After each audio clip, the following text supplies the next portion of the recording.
Hello বন্ধুরা, good morning.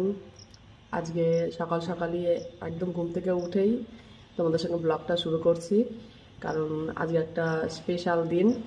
তার জন্যই ভাবলাম যে সকাল থেকে তোমাদের সঙ্গে সব কিছু শেয়ার করি। আজকে আমার মেয়ের বার্থডে, সবাই ওকে আশীর্বাদ করো যাতে ও অনেক বড় হতে পারে। আর বার্থডে একদম ছোট করে করছি, যেইটুকুই করব তোমাদের সঙ্গে শেয়ার করব। হ্যাঁ, তোমরা দেখে জানিও যে কীরকম হয়। দেখতে থাকো। হ্যাঁ, সারাদিন যা যা করছি। খুব বোরিং করব না সবাইকে, কারণ আমরা একদম ছোট ইউজার, যে তোমাদের লং ভিডিও দিলে তোমাদের ভালো লাগবে না অতটা দেখতে। তোমরা দেখতে থাকো।